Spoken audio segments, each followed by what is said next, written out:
रामचन्द्राय जनकराजजामनोहराय मामकाभीष्टदाय महितमङ्गलम्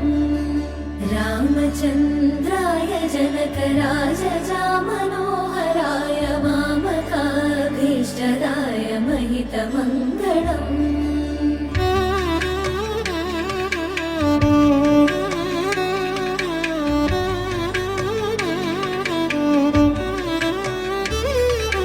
कौसले सायमन्दहासदासपोषणाय वासवादिविनुत सद्वरदमङ्गलम्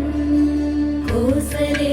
सायमन्दहासदासपोषणाय वासवादिविनुत सद्वरदमङ्गलम्